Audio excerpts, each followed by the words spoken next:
Question number first, part number last, ये 6वां part है पहले प्रश्न का। चलिए देखते हैं इसको कैसे सॉल्व करेंगे। ये दिया हुआ है 3x² माइनस एक्स, ये प्रश्न थोड़ा सा गलत हो गया था, 3x² माइनस एक्स माइनस 4। ठीक है, चलिए देखते हैं इसको कैसे सॉल्व करते हैं। सबसे पहले तो इसका जीरो फाइंड करेंगे। जीरो कैसे फाइंड करेंगे? जीरो के लिए हम क्या करते हैं, इसका पहले मल्टीप्लाई मारते हैं। तो ये कितना आ रहा है? ये आ रहा है -12x²। अब इसका हम क्या करते हैं, प्रोडक्ट निकालते हैं, है ना। तो यदि मैं 12 का निकालता हूँ तो सबसे पहले तो मुझे क्या मिल रहा है, 2 6 जा, फिर इसके बाद 2 3 जा, मतलब 4 और 3, 4 3 जा 12। 4 में से 3 घटाऊंगा तो मुझे 1 मिल जाएगा और ये मुझे मिल रहा है 12। ठीक है, आइए देखते हैं कैसे कर सकते हैं। अब इसको क्या करेंगे आगे। तो ये तो मेरा 3x² है ना। 3x² के बाद यदि मैं यहाँ पे +3x ले लिया, +3x ले लिया तो मुझे यहाँ 4 को क्या लेना पड़ेगा, माइनस लेना पड़ेगा, तब तो ये -x आएगा और ये हो गया -4 इक्वल टू किसके है, ये 0 के। आगे समझ में।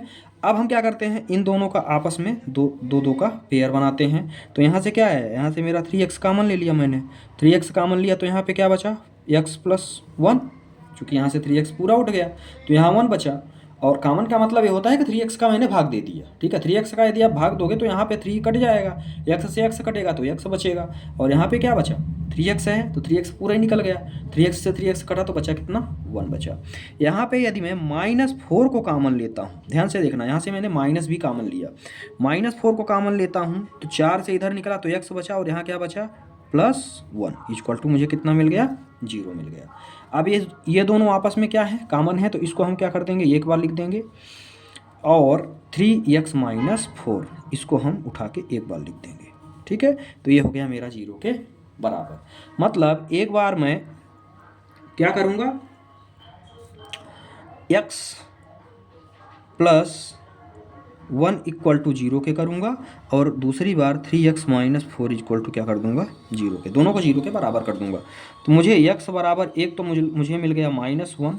ठीक है, और दूसरी जो वैल्यू मिलेगी 3x इक्वल टू क्या मिल गया, 4, तो x बराबर मुझे मिल गया 4/3। ये मुझे x की दूसरी, ये मेरे दोनों जीरोज क्या हो गए, फाइंड हो गए। मतलब ये मुझे मिल गया अल्फ़ा और ये मुझे मिल गया बीटा। ठीक है, ये मुझे अल्फ़ा और बीटा दोनों मिल गए। ये मेरी वैल्यू अल्फ़ा की है, ये मेरी बीटा की है। अब चलिए देखते हैं आगे। तो उसके पहले हम क्या करेंगे, इसको हम स्टैंडर्ड फॉर्म से कंपेयर करेंगे। स्टैंडर्ड फॉर्म पॉलिनोमियल्स की क्या होती है, ax² + bx + c equal to किसके बराबर होता है, 0 के। तो x² वाली टर्म को x² से कंपेयर करेंगे तो ये बराबर मुझे क्या मिल गया, 3। x वाली टर्म को इससे करेंगे तो b बराबर मुझे मिल गया -1, और c बराबर मुझे मिल गया -4। ठीक है, यहाँ तक तो समझ में आ गया होगा। क्योंकि इसका कंपेयर हम इससे करेंगे तो ये बराबर मुझे 3 मिल गया, b बराबर मुझे -1 मिल गया, और c बराबर मुझे मिल गया 4। ठीक है, अब चलिए देखते हैं पहला क्या बोल रहा है। पहला बोल रहा है सम ऑफ जीरोज,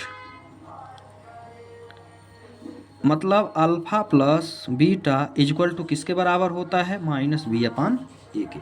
ये क्या होता है, ये होता है coefficient of x upon coefficient of x²। आप ये भी लिख सकते हो, नहीं लिखोगे तो भी ठीक है ना। ये होता है इसके बराबर।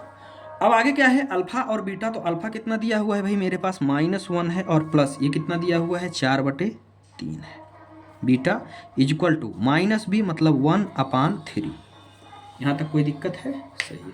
इसका एलसीएम ले लो भाई, इसका एलसीएम आप ले लोगे तो यहाँ 3 एलसीएम आएगा, यहाँ कुछ नहीं है तो /1 है, मतलब ये क्या होगा, -3 हो गया, +4 इक्वल टू 1/3।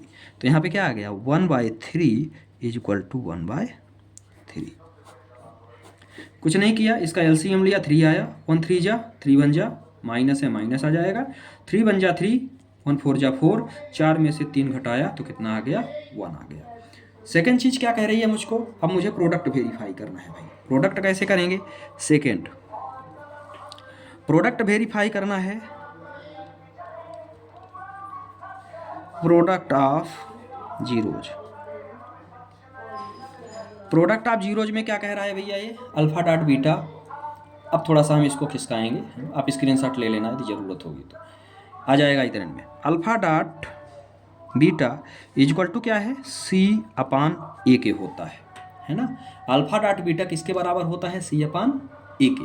अल्फा कितना हुआ है मेरे पास, अल्फा हमने निकाला है -1 और ये कितना निकाला है 4/3 निकाला है मैंने बीटा, ये हो गया 4/3।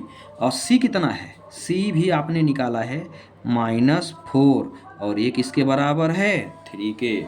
तो जब मैं यहाँ आगे लिखूँगा तो ये क्या हो जाएगा, इसका मल्टीप्लाई करूँगा तो -4/3 इक्वल टू किसके आ गया, -4/3 के। ठीक है, तो इस तरह से ये दोनों चीज़ें हमारी क्या हो गई, वेरीफाई हो गई। ठीक है, क्या क्या, ये sum of zeros and product of zeros. ठीक, ये था क्वेश्चन नंबर फर्स्ट का लास्ट पार्ट। कोई भी दिक्कत हो तो आप एक बार जो है कमेंट बॉक्स में ज़रूर बताएं, कहाँ नहीं समझ में आया। बहुत बहुत धन्यवाद।